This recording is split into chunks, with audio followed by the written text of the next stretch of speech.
I want to start with a land acknowledgement. I'm calling in from Vancouver, which is currently called Vancouver, but it is the traditional and ancestral and unceded lands of the Coast Salish people.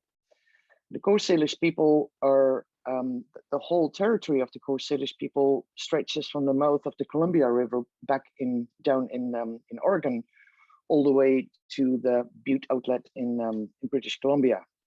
And only in 1848, when Canada and the US created the border, they were split in two.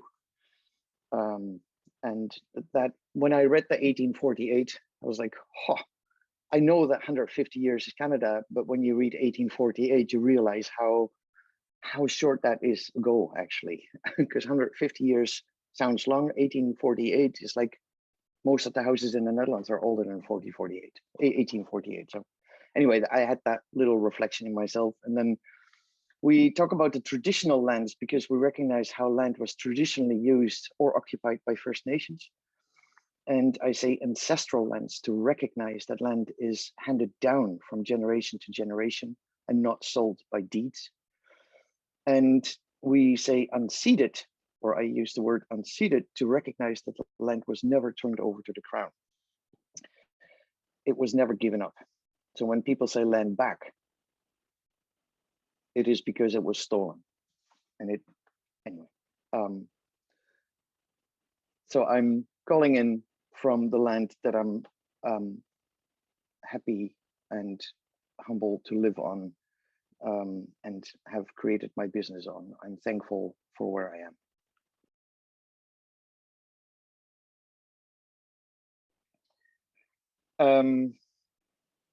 Yes, and today is a kind of special day because we got one of the themed calls, and I want to welcome Madeleine here.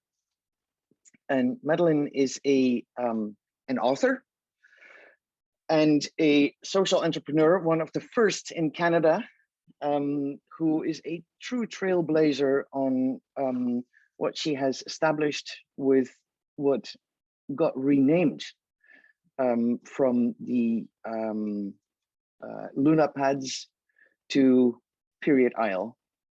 And I will let Madeleine say a little bit more about that, but we're gonna address the book that Madeleine wrote, The Greater Good. And it's just a book, but the process of writing a book like this, there was so much that went into that. And I actually got referred in this book as well, because Madeleine, as one of the many people that she interviewed, interviewed me as well to give her reflection on what is it to be a social entrepreneur? What does it take? What does it take to create a business for good? What does it mean to have a business for good? Because it sounds all cushy, but what does that mean? Good. Good is open for interpretation. And so we want to dig in today a little bit more about where, what that is, what we mean when we say a business for good. What does it mean for us as entrepreneurs, who we need to be to run a business for good? If you're not familiar with it, what does it mean to be a certified B Corp, and what is that process? And what does that really stand for? So all those good things. And then we go a little bit into the systems that we're dealing with. The system of, we just talked about unceded land, ancestral land. It was indigenous land.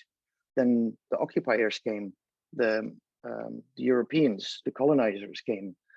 And the system that they brought with them is the system that created a foundation, not the foundation, what do you call that? The constitution, sorry, created the constitution. And with that, we are conditioned in a system that measures in a certain way. And what is that system, and who are we in that system? And is that system far away, or are we part of that system because we're conditioned to operate in that system? So we'll go through all that good stuff. But first, I now would like to introduce Madeleine. And Madeleine, welcome. We're good friends. We've known each other for years, and I'm super happy you're here.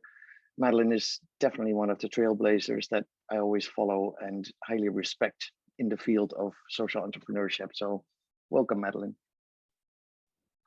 Thank you, B. It's my absolute pleasure and honor to be here with all of you and with your just this community of folks who are on your team, and I guess everybody's kind of on your team when it comes right down to it. But folks who are Linker users, and just really privileged and honored.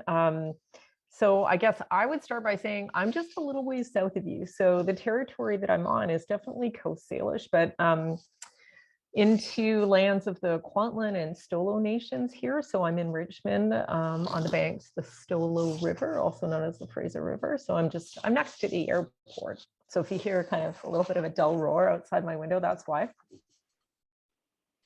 And yeah, so as you said, shall I just go ahead and introduce myself a little bit generally? Would that be helpful? Yes, please. Okay. Yes, please. Okay, cool. So yeah, so as Bea mentioned, I'm a social entrepreneur. And although, I started my first venture in 1993, and I didn't call myself a social entrepreneur. I was kind of, I don't even think that word was a thing yet. I was just someone who saw an opportunity to deploy business tools in the service of social change agendas.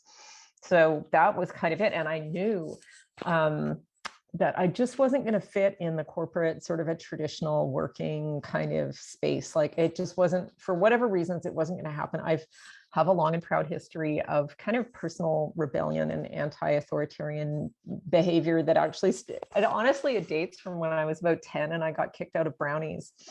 And so Brownies, for folks in the United States, it's a junior version of Girl Guides. And yeah, so most people don't know that about me.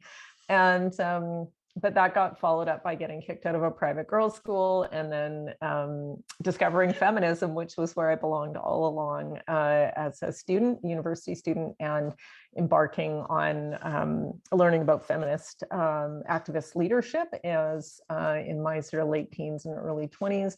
And then from there, entrepreneurship kind of felt like a good way to be able to support, find creative ways to support myself economically, financially, but also to do something good in the world. And so it was kind of that sweet spot of like being self-sufficient financially and doing something good, as opposed to separating those, which is something that, speaking to your, what you were expressing earlier, be about systems. And, it's like, oh, I go to the office here and I give back here.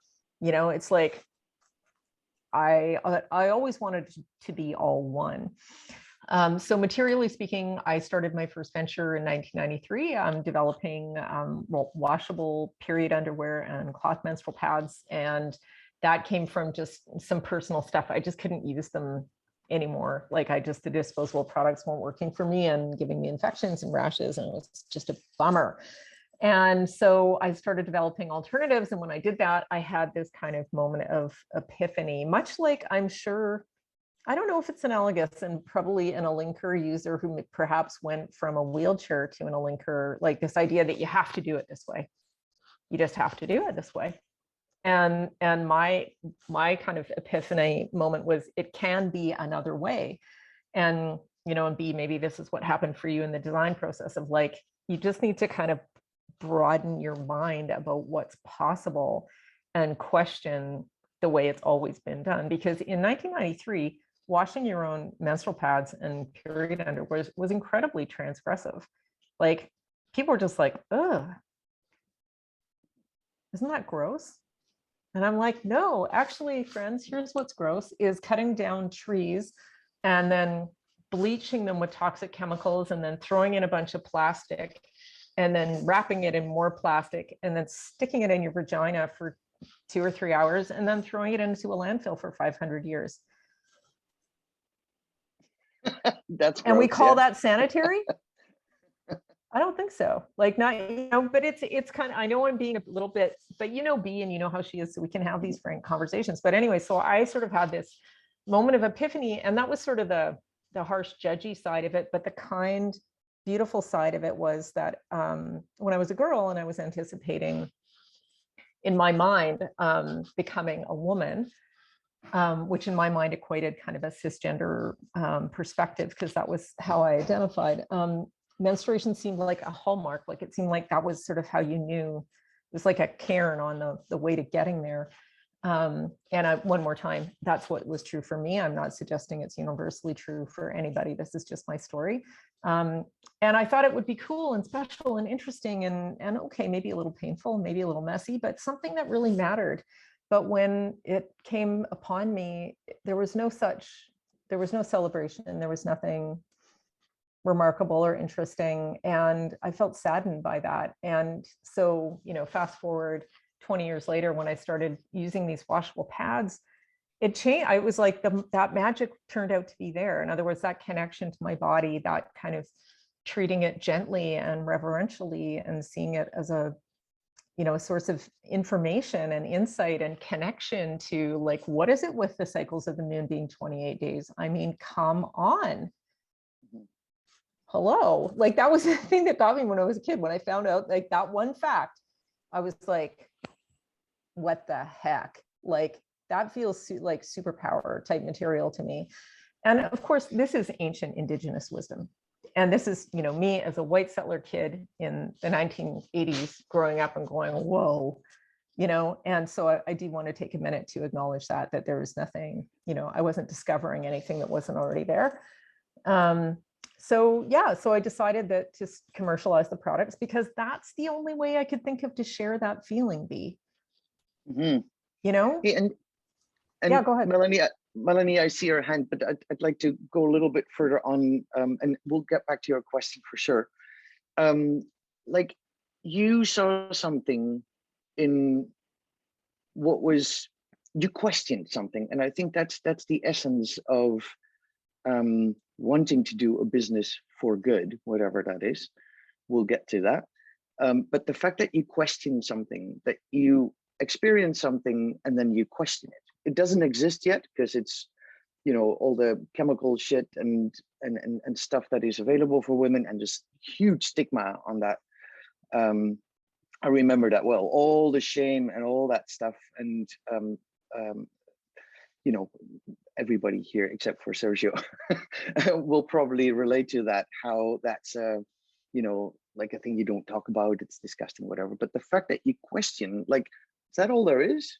Because there has to be another way. There has to be something else. And I think that's underneath everybody who wants to do something for good, has some kind of confrontation with, like, that's not working for me.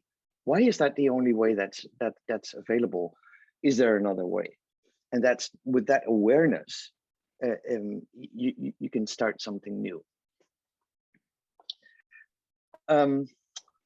Melanie, you had a question. I actually had a comment. As you guys, most of you know, I live in a nursing home, and incontinence products come with living here, come with the nonprofit government stuff, but feminine hygiene products do not. So I have to take my huge disability benefit every month and go and purchase my own, which is not fair to me. It doesn't seem just, and it's from that whole stigma. Let's forget that women actually menstruate. And it goes, of course, a lot further. And thank you for bringing it up, Melanie, because it goes so much further. I lived in countries like Kenya and Afghanistan or whatever, and girls stop going to school by the time they start menstruating, because there's no goods that can help them or that can get them through the day. And that all comes with that stigma. And we often don't think about that here, that girls can't go to school because we've got this stuff available, but don't ask at which cost. And so, and maybe we can get you some period aisle, Melanie, and then you can use those, because they're awesome. And I can organize that with Madeleine, if you want. That would be awesome. Thank Let's you. do that. Yeah, we'll organize that. A little bit about Madeleine, about your book. Tell me a little bit more about your book, because you interviewed a lot of people. What was the intent of the book? Because the full title is not a short title: The Greater Good, Social Entrepreneurship for Everyday People Who Want to Change the World. Mandatory reading for change makers everywhere. Tell me more. What is this book? Who is it for? What was the aim? Why did you write it? And what are the feedback from people when they read it? Awesome. Thanks, B. And like for starters, I just want to put a pin in what Melanie raised about the lack of access to menstrual products for, I mean, a lot of equity seeking groups. I'd like to circle back to it because it's a super duper important issue and I have a lot to say about it. But actually, I think I'm going to spin this potentially into an answer to your question. Okay, so the book I wrote for a bunch of reasons. So as I said earlier, I've been pursuing a career in social entrepreneurship since 1993. So that's obviously going on 30 years. Practically speaking, I get asked a lot of the same questions. I do a lot of speaking gigs and that kind of stuff.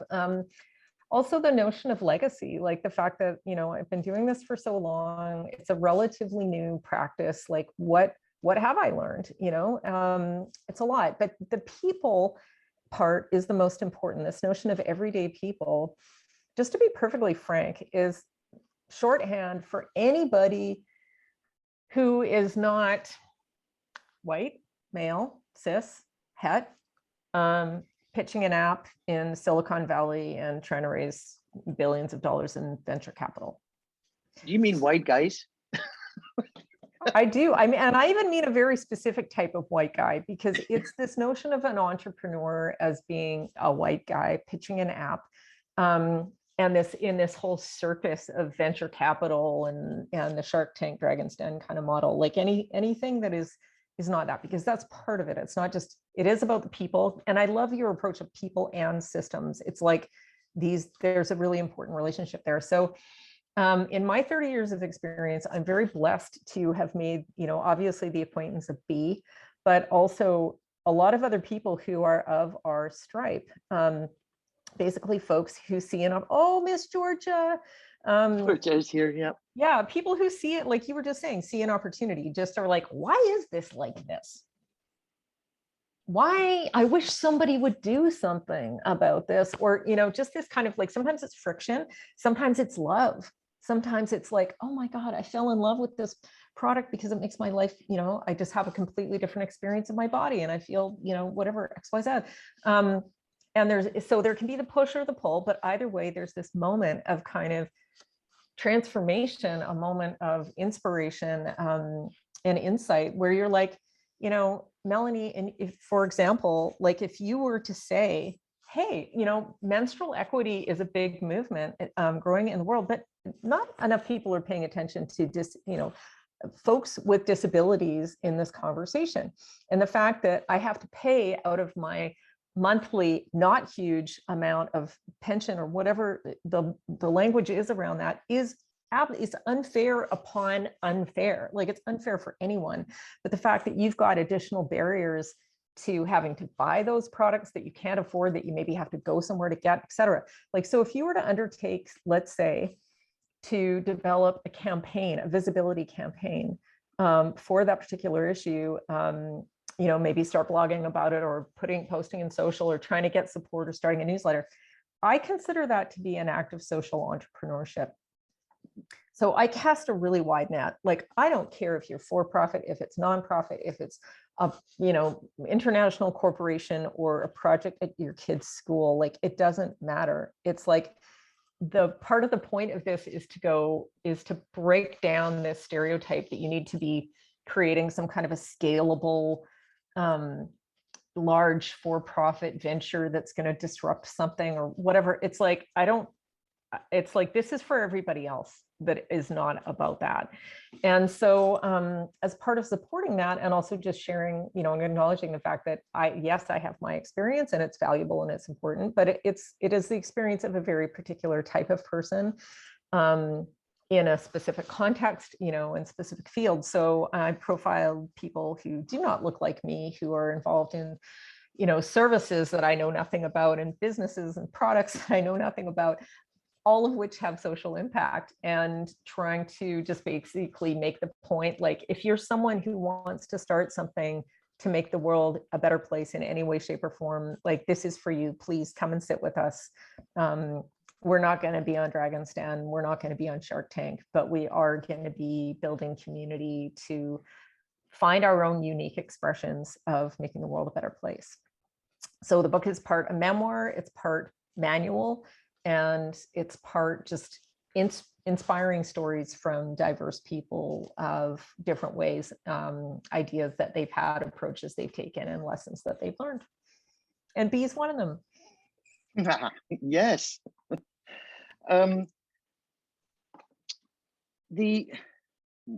I always struggle with the word social entrepreneur, because if all goes well, we live in a social environment. So entrepreneurs are always social, no? So why do we call them social entrepreneurs? Or, you know, the same thing as impact investors. Don't investors always want an impact?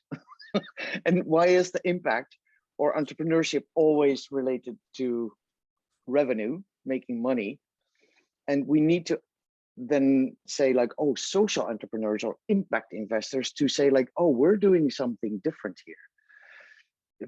For me, the whole wording of those things is a reflection on a system that is just making money, and it's killing everybody, and it's killing the land, and you know. So I have a problem with being called a social entrepreneur. Not being called, but I don't identify as a social entrepreneur. I identify as a shit disturber that sees the systems that are not designed for us. They're not designed for our well-being. So we need to together build a world that is for us, by us, that actually works for us. And so I always question those words, because they're merely a reflection on the system that doesn't work for people. And then from there, the question is, like, who do we need to be? What is that system? Are we conditioned in that system? So we uphold that system until we undo stuff inside ourselves, to then become people that are less conditioned in that system, and then you can open up things. So the wording is to change the world. But do we need to change the world, or do we need to build something new together? Reflect on that, Madeleine. Yeah. So B, there's like about 8 things that you just said there that I'm not really quite sure to, like, wow, it's so much. So I would start by reflecting that so in the book, I call you a visionary's visionary. And what I mean by that is that, like, you are a very extreme example of this kind of thinking that is, in fact, I wouldn't even call it thinking, if speaking of words, like, it's more like a creative, imaginative, visionary kind of thing that is exceptional. It's unusual. Like, if, you know, the mainstream is here, you're like over here somewhere. It's like you're practically on a different planet. You are, right? And so so I guess what I'm trying to say is, and I acknowledge that, you know, everything's changing so much, and we want to be careful with our words, and also be willing, like, language needs to change along with systems, along with people, all those things. But it's like, which comes first? I don't know. But the thing is, you are so far out that you're seeing things that most other people don't see. I'm talking to people for whom this whole thing is new. Like you, so for me, to say a social entrepreneur, social is just shorthand. It's like a nickname for anything that is trying to make the world a better place. And to your point around changing the world. No, I mean, that feels so onerous. Like, it's like, oh my gosh, how are we going to do that? Like, Mhm. like the answer to that is we're going to do it together. And we're going to do it as individuals, but we're going to do it as individuals who are, like, metaphorically have our arms linked. And that's why community matters so much. So it's kind of like it goes up, up, up. It's like, okay, start with me. What's in my heart? What's in my mind? What are the resources I have? What are the things I care about? And what do I want to do to act on that? And that's what I like about the word entrepreneur. So it's a French word that means to undertake. It's a verb. Entreprendre. And so it literally means like you're doing something, you're undertaking something, you're taking some form of action. And I think that that is kind of the most significant thing, because when you do that, you're becoming a new person. You're doing something you haven't done before, by definition, right? You just haven't.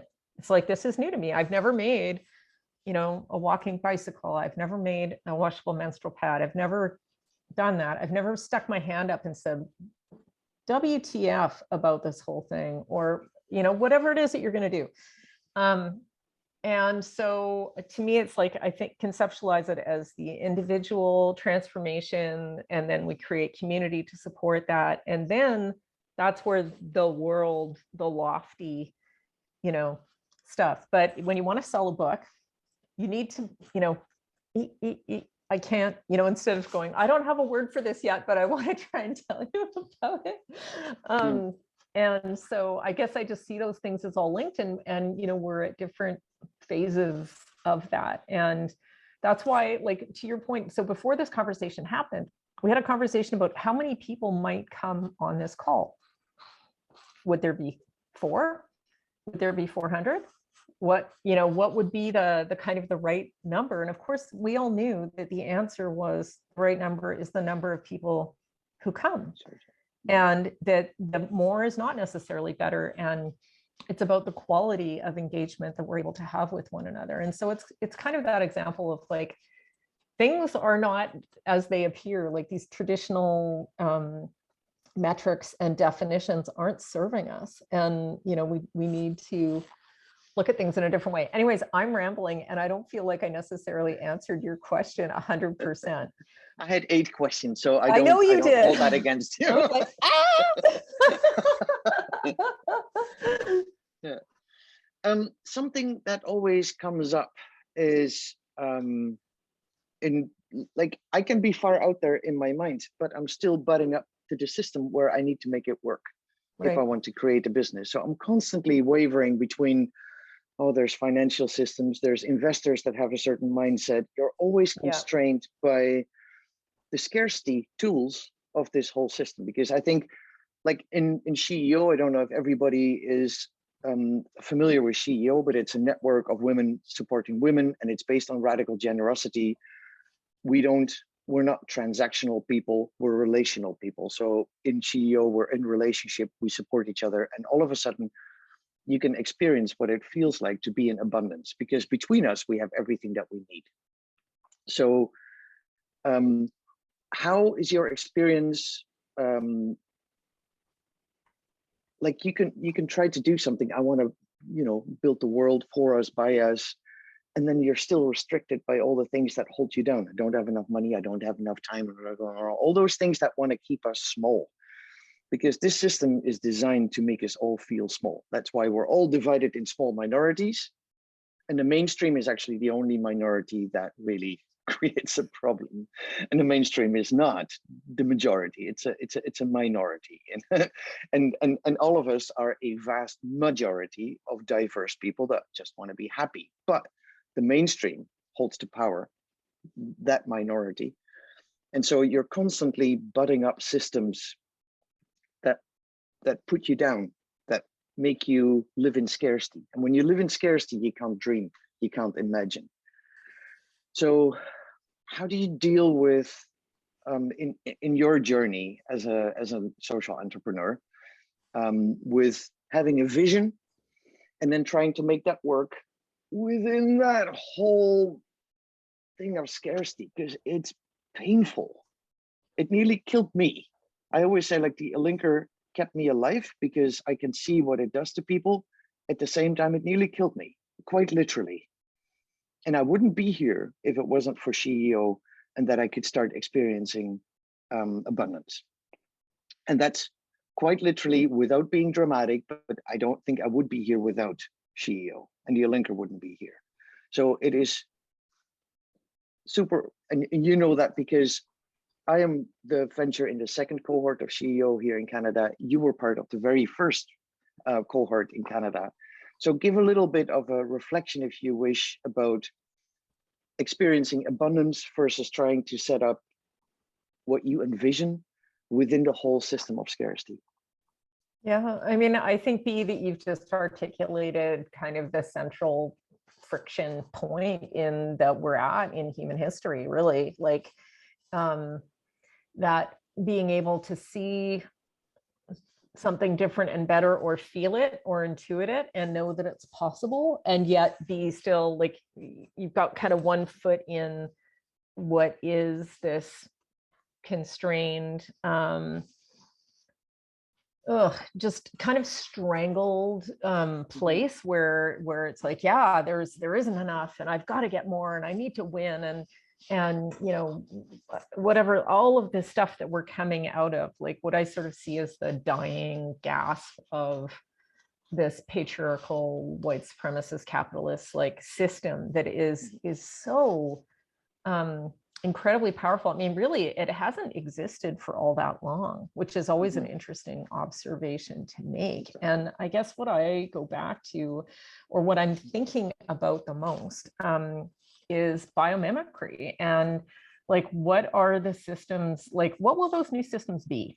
So instead of going, oh, this is so wrong and so bad, and this sucks and so constrained, it's like, let's go into the vision space, let's go into the dreaming, the what's next space. And so there's some people whose work I'm following that are mostly eco-feminist economists and also forest ecologists, to be honest. So if people aren't familiar with the work of Dr. Suzanne Simard, she's wrote an amazing book called Finding the Mother Tree. And she's a forest ecologist, and she basically discovered, okay, so if you can imagine what it's like to be a forester, to be a woman. She's my age, so I'm 54. She's roughly my age, a little bit older. So trying to establish yourself as a forester in the 70s and 80s, who happens to hold opinions and about the way trees grow in forests that are radically divergent from what is held to be an absolute truth. So just to say a bit more about this, because it's a useful metaphor, I think, to be thinking about when we think about systems, right? Let's think about a forest. A forest is a system, right? It is. It's got everything. It's got, you know, plants and animals and trees and the whole nine yards. It's literally breathing. And so it's a circular system, right? A whole regenerative system. It is a perfectly circular system, B. With no waste. Zero waste. What can we learn from that? And so what had been held as an orthodox view, like the fact of facts is that trees grew by competing with one another for light, for water, for nutrients. Like that's how they got bigger, right? Like they just, it makes sense, kind of. So along comes Suzanne Simard, and she tested that theory. And she tested all these different trees and how they, like, learning about how they grew, and, you know, whatever, did all kinds of intense sciencey things. And she published research in 1993 that basically proved that trees flourish by feeding each other, by communicating with one another, by supporting one another, not competing. It's a mutualistic system. It's a mutualistic system. The trees are growing, you are growing because I'm helping you. And further to that, she actually also proves that they communicate with one another.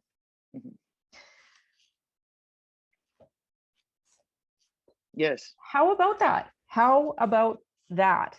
You know, yes, we are all related. I can see this in the chat. Exactly. Again, Indigenous wisdom. And so it's that, and Kate Rayworth is an economist as well. He's got an amazing book called Donut Economics. Carol Hilton is an Indigenous economist who's writing a book called, or has written a book called Indigenomics. Bee's got it right behind her. These are the types of thinkers now that are looking to let like natural systems to figure out what growth should be and what is natural. Like, I mean, you know, to use an example that Bee and I are both overly familiar with, speaking of scarcity, this idea that businesses need to scale. Can't be a small business. You don't want to be a small business. You got to be big. You got to scale. You got to 10x. Like everything looks like this kind of literally hockey stick up and to the right thing. And if you go to any major venture capitalist or, you know, on the TV shows, the Dragon's Den, whatever, that's what they're looking for. That's their metric of success is that. And what Kate Rayworth actually says, what she points to, and she's looked at natural systems like all over, you know, the world, and she points to the fact that nothing in nature grows that way, this infinite exponential growth. In fact, sorry, there's only one thing that grows that way. Humanity. It's actually cancer, Bee. Cancer in humanity. Yeah, but isn't that fascinating? Like just as sort of a tidbit, like, come on, like nothing, like no human being, no plant, no animal grows infinitely and exponentially. Like we are cyclical beings, right? And yet we've created this linear world, which is a summary of essentially just the tension that you've asked me about. It's like, if we're going like this, and there's this grid, like, of course, like there's just tension. And I think the whole split came, I mean, we always talk about the colonists, but I think that the colonialist, I always say that wrong because I don't like the word. I think what happened is that that we got separated from nature as if we're not part of nature anymore. So we created a system that measures in a certain way that is not related to nature. I always say, like, you know, nature has no waste, it all regenerates. And the moment you create, there's waste. You don't focus on the waste to go and fix it, but you can acknowledge that you've got a design problem, which is one of the reasons why it's so important to do land acknowledgements, because somewhere we need to remember who we were before we were brainwashed by a system that only measures in money. And that is not made for humans, and that is not made for long-lasting life into the next 7 generations. And so the link back to biomimicry and the translocalities instead of globalization, making translocal networks, which is more the Kate Rayworth approach of the donut economy. There is a max to the growth before it gets sick, right? And so remembering who we were is connecting ourselves back to nature again. And that comes with a value system, because the value system in just measuring in money is not really a value system. It's an economic model. And I always say that, like, we don't have a culture here. We have an economic model. And me having traveled over the world for all sorts of different countries, white Western societies are the only societies that are completely binary, because it's an economic model. Man, woman, children, cornerstone of society. It's an economic model. It's not a culture. So from that, how do we, like, are we social entrepreneurs the way the people that help us remember who we are? So we want to use our business for good? Is like how do you see that cycle? Yeah.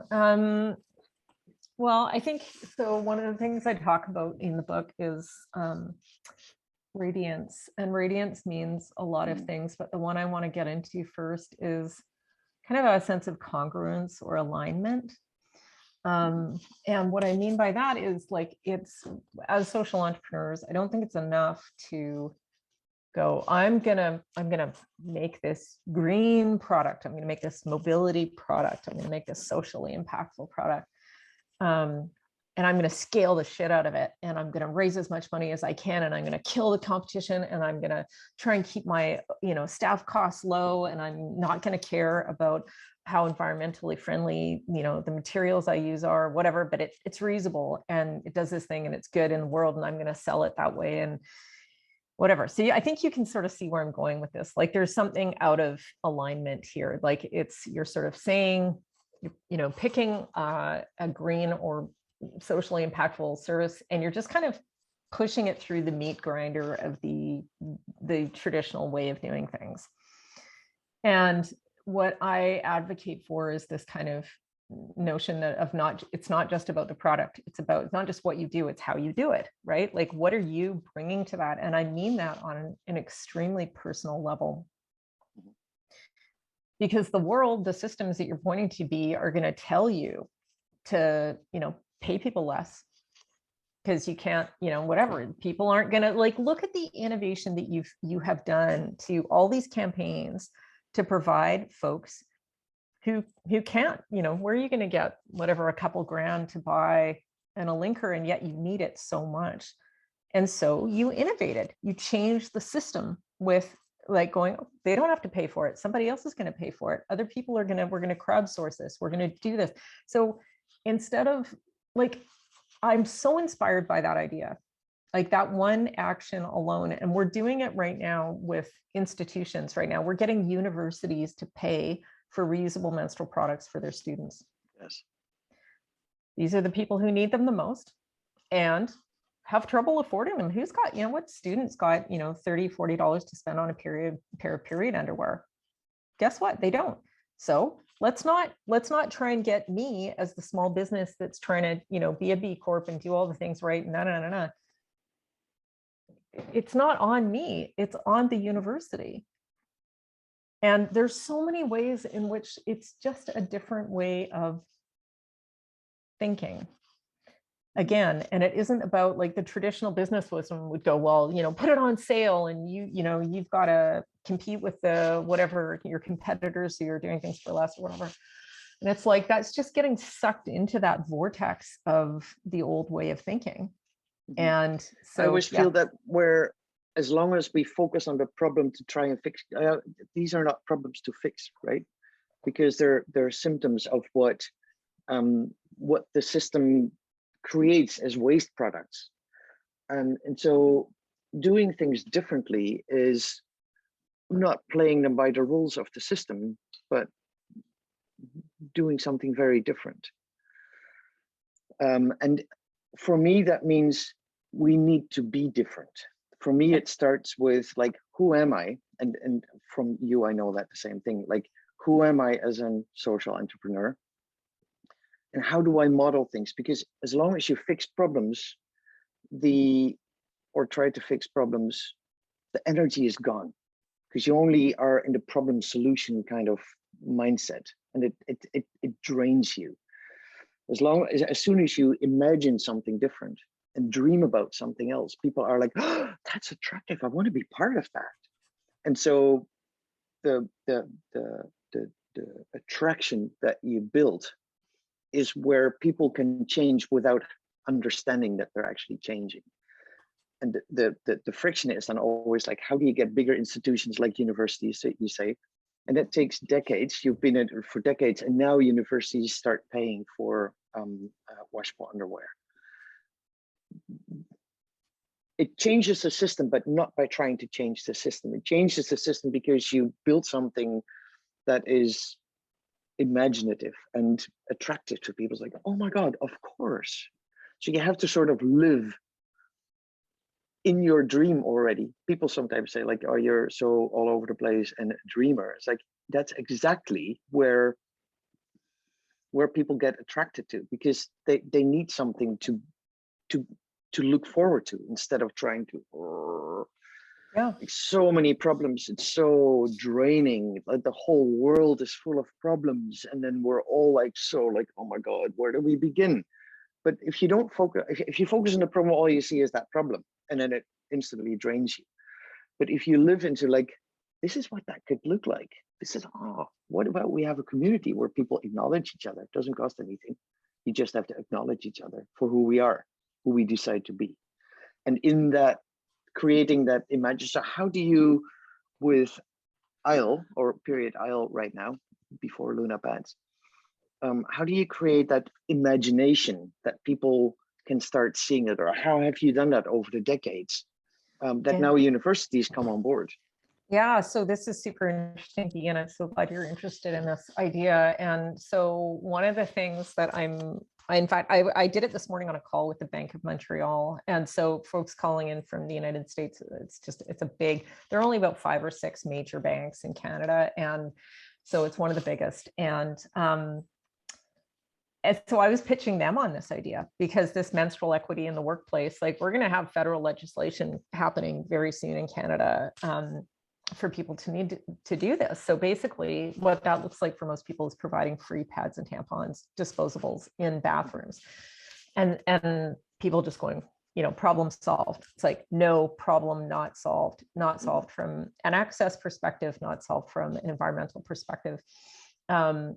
So what I'm going in and saying is, like, I can do this for you more sustainably and less expensively, and I have the data to prove it. So because the company Isle has done a life cycle analysis, like literally a cradle to grave from, our fabrics being manufactured, cut, sewn, made, used, washed, like literally for years. Like, what does it look like from the beginning to the end, the whole freaking thing? Third-party data analysis firm crunched every single number around how much water is consumed, greenhouse gas emissions saved, energy, all of it. And so we have a report. It's like, I can tell you, like, one washable menstrual pad versus disposables. I can tell you the metrics over how many years, what that means. So getting back to institutions and innovation and stuff, that data is actually really valuable to them. The pressure on organizations to do ESG or environmental, social, and governance reporting, especially in this era, we're in a climate emergency, we all know this, they need to be demonstrating that they are taking initiatives that are measurable, and not just saying, oh, well, this is green, oh, this is reusable, oh, this, whatever. It's like, prove it. You have to prove it. And so the fact that we're able to do that and say, if you give your students menstrual cups and cloth pads and period underwear instead of products that last for 2 hours and then go in a landfill for 500 years, as I mentioned earlier, we can quantify that for you, and that has value. So yes, normally I sell menstrual products, but in this case, I'm in the data business. Like and measuring impact is really complicated, right? Because that language doesn't exist that actually matters. Like, going back to a certified B Corp, it always says the triple bottom line. It doesn't just measure in money, but also in environmental and social impact. But how do you measure that? Like, how do I measure the impact of the linker? I got so many people on a linkers, so many lives changed. That means dick to people. Right? Like, if you just know that, like, what is your revenue and what is your margin and all that crap, they don't like the language. And you address that in the book. How do you measure the actual impact so that people understand the language that we are talking to? And just as a quick thing, if somebody has a question, please feel free to put that in the chat box or raise your hand or something, because we're just going on. We can go on for hours. Madeleine and I always can talk for hours, but I know it's incredible. But can I just say one thing about that, B, though, around the metrics? Is like, the first thing I would say is expand your notion of what those metrics actually are. Like, if we're trying to measure the happiness or mobility of the linker users, then that's not just going to be how many kilometers they were able to travel in them, or how many. It's like, we need to capture stories and value those. And you don't need to put a number on them, but like, value that as a form of impact, as a form of currency, if you will. Like, that's why, gathering stories is probably the best way of doing it. But also, we just need to continue to dream and not accept the metrics as we know them as being the only things that matter. And I guess in the example I just shared, what's interesting about it is I'm turning something around and selling it as something that is not a product that I sell. And yet it's a way of selling my products by using something that they understand. And it's the way, it's the language that they speak. And so there's something subversive about that, I think, of like where you can actually, it's like, yes, we want new metrics and new tools and new visions and new ways of doing things. But there's also something really satisfying about taking existing tools and kind of co-opting them and subverting them and going, here you go, sunshine. If you're saying that you want to, your carbon emission reduction goals are X, Y, Z, okay, I can help you with that. How about it? Let's go. And in the meantime, like unlock this whole other, way, freedom for people who menstruate to be able to have better educational outcomes, to have better mental health, because they're not worrying about where their next pad or tampon is coming from. Like all of these other things, It's like a Trojan horse, you just go, okay, here's your ESG data. And in the meantime, it's like you get an eco-feminist revolution. It's like, okay, I'm up for that. Question, how much time do you spend to gather the data so you have actually impact reports to please the people that that like how much of that time does that take you? Oh, it's math at this point. It's formulas. So so what we look at are the sales from the universities. Like they buy, they don't even buy products, which here's another great innovation. They buy gift cards for the students. So then the students can choose exactly what they need and shop online, and they get it delivered to them. They don't need to go anywhere. They don't need to ask anyone. Fantastic. Nobody needs to stock these things. It's like none of that happens. So we're actually making this whole thing easier for them. So all of this work was done in 2020. And so now we just have the assessment of like one pad equals this, one pair of underwear equals this, et cetera. And then we track the purchases by the university because they use a code, right, that we can filter and go, oh, what came in from the University of Michigan? What came in from, University of Guelph? And we can look at what they bought, take the products, run them through the formula, and then we get the data and how much waste was saved, how much money was saved, like it's really fascinating. So it doesn't take long now, but it took a long time to do it properly in the beginning. Set that up, yeah. Yeah. Right. Does anybody have questions? Yes, Melanie. I was just going to say that I had sat around one time and sort of figured out the difference in cost for products over the year versus disability. And just with my guesstimations, women are getting 1 month less out of disability benefits from the cost of menstrual products. And I mean, that's just, where's the justice in that? And where is the gender parity in that? So anyways, just maybe 10%. Yeah, you're right. There is no justice and there is no equity in that. And that's why, and so people now are lobbying increasingly for the free availability of menstrual products. And in some places it's kind of happening, like some place, it's different in each American state. They're like taking off the sales tax and thinking that that's progress, but I guess, baby steps, right? And, but in your case, and in the case of, women with disabilities who are having to pay for those products on a very, very constrained budget, it's like, it's outrageous. Like it is. It's I had 1 month where I had such little money, I couldn't even buy myself a jar of Noxzema to wash my face. Yeah. Exactly. And then what do you do if you've got it? Like for some folks, it's choosing between food and menstrual products. Yeah. And that's where it's going. It's becoming less of a first world problem and just an everyone problem. Stop ignoring this. It's there. It's been there forever. Let's do something about it. It's only half the world population. Exactly. Yeah. right? Well, 51%.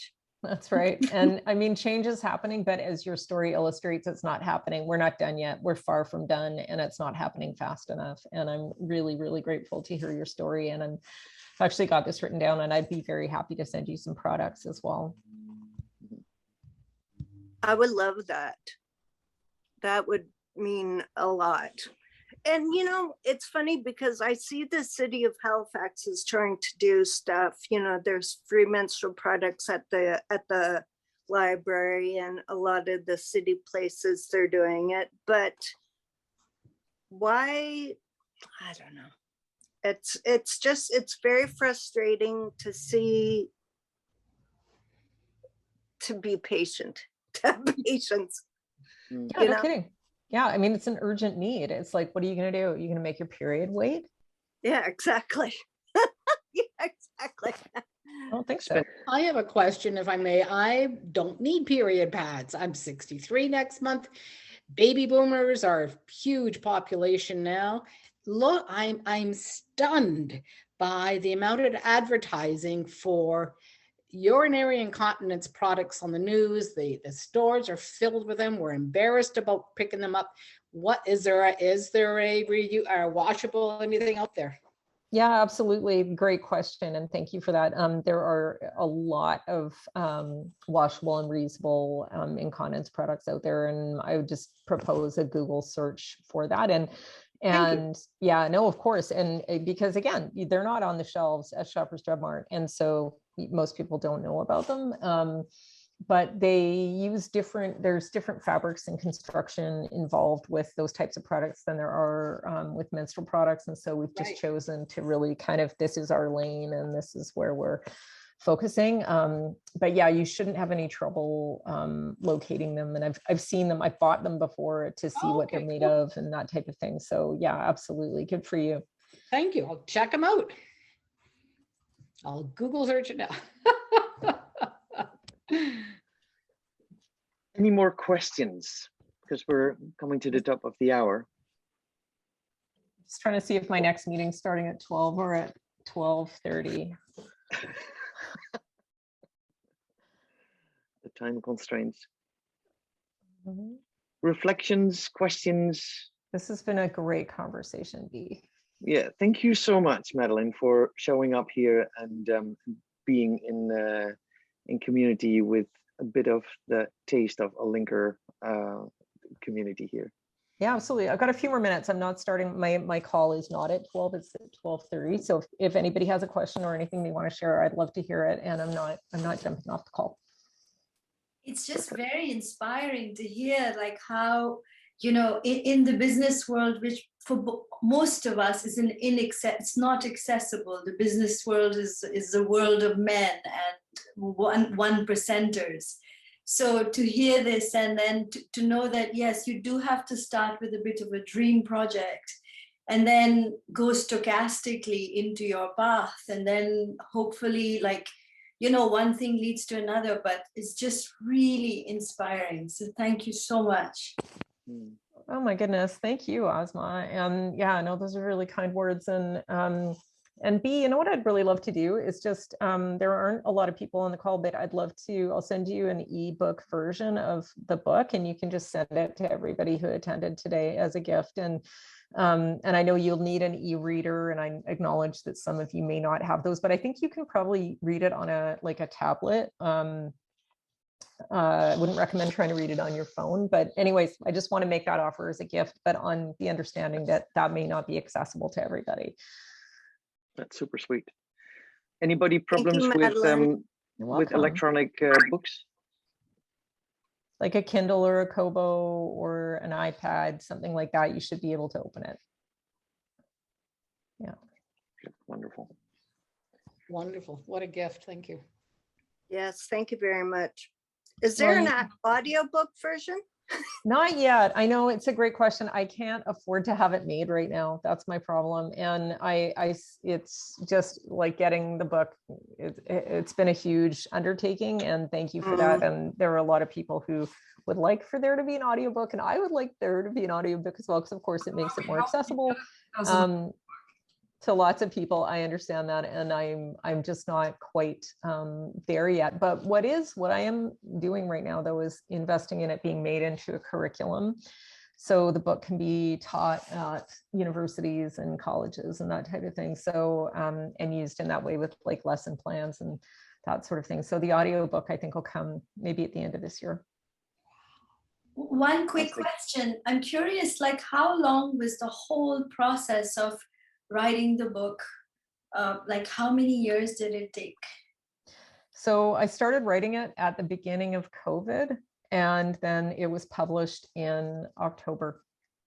So, a year and a half, pretty much. And some people, so here's a funny thing, somebody who's an author said to me, they're like, writing a book is like telling a joke and then not hearing anybody laugh for a year and a half. That's an awesome thing. I know. And I'm like, it is like that, because you're just like, you did this huge thing and then there's just silence. Yeah. And then now people are like, oh, Has the experience been good, Madeleine, to write a book and to get all the feedback? Because I've been at a few launches of your book, and it's like the way you bring it forward, and then how people feedback what they questions and stuff. Like, how has that experience been to actually write a book and launch it?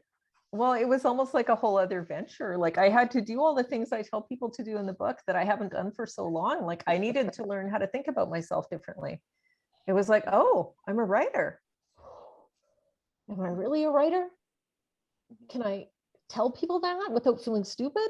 Is somebody going to say, you're not really a writer? It's like all of the stuff, and writing a marketing plan and whatever, and then being scared, of failure, that people would read it and not like it, all the things. And so it was kind of an interesting journey to go on emotionally as I was writing the book about things that I was writing about, if that makes sense. And but it's been really fun, and I feel proud and excited, and it's just really interesting to have conversations with people about it now. And, I go on to, like, I'd like, if anything, more of it. Like, I'm going to Kelowna at the end of April for about 5 days, and I'm doing tons of stuff. And like, if anything, like COVID, I'm so glad for it to hopefully be able to interact with people in person, because that's my favorite thing, is to actually have a live event and conversation. Not that this is incredibly special, but, we're not, anyways, I don't need to tell you that. But that's what I'm really looking forward to, is getting to, just be with people and see what they're doing and learn about, their projects and talk to them. And so, it's great. It's one of the best things I've ever done. Thanks, B. And one last question. If nobody else has a question, is there another book coming? What do you learn from, like, I can imagine, like, I've written stuff and I'm writing a book right now, and I can imagine that the moment you publish it, it's like, oh my God, I wish I'd done that and that. Like, is there a second book coming, like a sequel? Maybe. Like, the one thing I can foresee is kind of like a workbook version of it, and so it would be more interactive, and so like that you'd actually be working on a plan as you're reading it, type of thing. But I think, I'm not sure. I'm just going to wait. I'm doing a lot of other writing. Like right now I'm writing a lot about addiction and recovery, which is another really interesting topic. So I'm definitely writing. But will that be a book, or is there another book? I'm not sure, but I just feel really good. Like, writing I feel alive in a way that I didn't feel before, because I don't know, it's just not time yet or whatever. So I feel amazing about it. And in fact, I spend most of my time writing, but what will be the next publication, I'm not sure. But you're welcome to go to medium.com if you're interested in my essays about addiction and recovery. And there's 3 essays there, just Madeleine Shaw, medium.com, whatever, alcohol, recovery, sobriety. And so that's more writing that people can read. Fantastic. Yeah. Last round, anybody, feedback, questions? Oh, thanks for the heart, Asma. Sweet. Thank you everybody for being here. And thank you, Madeleine. And have a fantastic day. And I'll see you on the next one is on the 6th of April with Nicolette Richer on Eat Real to Heal. And some of you I see have signed up to join that 6 weeks of course going plant-based to address chronic illnesses. Two-thirds of us, two-thirds in North America of us have at least one chronic degenerative disease. Yeah. At least one. Two-thirds of the population. That's not a personal thing. That's a systemic thing. And we're going to go into that, how the food industry feeds the pharma industry and what we can do to not be fed by a sick food industry. That's on the 6th of April. Watch the newsletters. And then on the 27th of April, we have the last of the 5 themed Zoom calls. And that is The Brain Works. We just need to activate it. And we've got very special guests there, new people that we just met that are talking about retraining the brain to attack their bad habits that comes from homelessness and brokenness that they ate away, and how they retrain their brains to train themselves into health. So that's very exciting. And thank you for this one, Madeleine. It's been an honor having you here. And have a great day, everybody. Thank you. Thanks for the opportunity, Bea. It's wonderful seeing all of you. Thank you for your attention and your questions. Thank you, Thank you, Madeleine. everyone. This was wonderful. Thank you. Stephanie, Asma, everybody. Bye, Bye, guys. Amelia. Bye, everyone. Bye. Thank you so much. Oh, We'll be in touch, Melanie. Sure, great, thank you. You're Thank welcome. you, Madeleine. And B, thank Georgia for her cameo.